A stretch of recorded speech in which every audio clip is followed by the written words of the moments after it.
La principauté de Monaco est immaculée d'événements. En effet, on distingue tout au long de l'année plus d'une dizaine de grands événements majeurs, tels qu'en janvier. Le Festival du cirque de Monaco, regroupant plus de 150 artistes originaires de 15 pays. Présent depuis plus de 40 ans, un cirque très réputé situé au chapiteau de Fontvieille.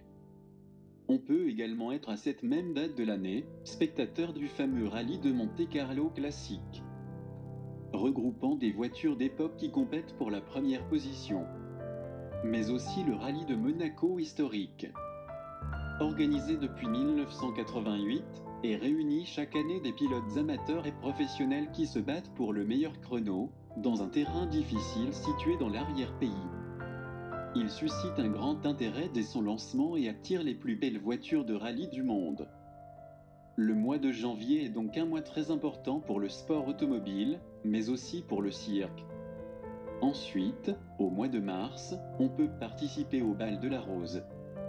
Ce bal a été créé par la princesse Grace de Monaco en 1954 et s'organise chaque année en mars par le groupe Monte-Carlo et SBM dans la prestigieuse salle des étoiles du Sporting Monte-Carlo. Cet événement consiste à récolter des fonds au profit de la Fondation Princesse Grace de Monaco. On peut également assister quelques jours après au Monte-Carlo Film Festival de la Comédie. Il s'agit d'un festival de films organisé depuis 2001 par Ezio Greggio et Mario Monicelli au Grimaldi Forum de Monte-Carlo, dans la principauté de Monaco. Le festival est entièrement dédié aux films de comédie. En avril, on peut bien évidemment participer au Monte-Carlo Rolex Master. Il s'agit d'un tournoi de tennis comprenant les 4 tournois SLAM et réunissant les élites de cette discipline tels que Rafael Nadal, gagnant de l'édition 2018. C'est alors qu'en mai, on peut assister à un des plus importants Grands Prix, le Grand Prix de Monaco. Le Grand Prix de Monaco est un Grand Prix unique car le tracé de la piste est une route trafiquée toute l'année par les résidents et touristes de tout le monde. De plus, tous les pilotes rêvent de partir victorieux de cette piste, notamment par sa difficulté technique. Les retombées économiques directes de la principauté sur cet événement s'élèvent à 21,7 millions d'euros. On retrouve alors en juillet 2 événements majeurs. En premier lieu, la braderie d'été durant 3 jours au mois de juillet dans le quartier de la Condamine. On y trouve de tout. Vêtements, accessoires de mode, maroquinerie, bijoux, objets de décoration, jouets, vaisselle, etc. Durant cette manifestation, de nombreux exposants envahissent plusieurs rues du quartier. Rue Princesse Caroline, Grimaldi et Milo. La braderie d'été de Monaco est une bonne occasion pour faire du shopping à bon prix. C'est alors que de juillet à août, le Palais Princier de Monaco ouvre ses portes pour une série de concerts de musique classique. De nombreux orchestres de renommée viennent jouer des œuvres de Strauss, de Mozart ou encore de Beethoven. Les concerts se déroulent dans la cour d'honneur du Palais Princier. L'événement est très médiatisé, de nombreuses chaînes de télévision rediffusent les concerts en direct. La manifestation est également couverte par plusieurs radios nationales et étrangères. En octobre, on peut assister à la Classic Week, connue également sous le nom de la Belle Classe. Il s'agit d'un événement biannuel, rassemblant les plus beaux canaux automobiles de la principauté et du monde. Durant la manifestation, plus de 80 modèles sont amarrés dans le port de Monaco. En plus des canaux automobiles, on y trouve des steam yachts, Chris-Craft, voiliers, hackerboats, etc. Un concours d'élégance est organisé durant le Classic Week, il récompense les plus beaux modèles. Parmi les membres du jury, on trouve des princesses et des personnalités connues. Finalement, toute l'année on peut assister au championnat de Football League.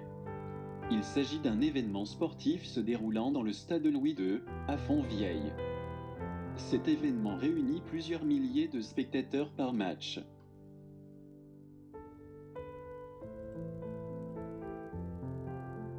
Maintenant, nous allons procéder à la deuxième partie de l'axe. L'emplacement géographique de Monaco.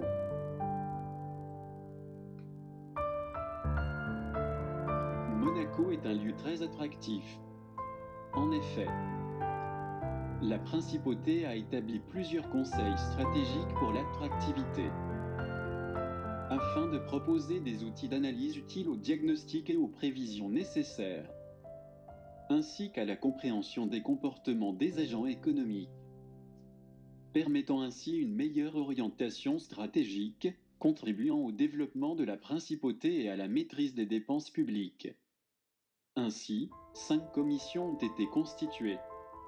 La commission de la finance, de l'immobilier, de la destination de Monaco, de la qualité de vie et du capital du yachting.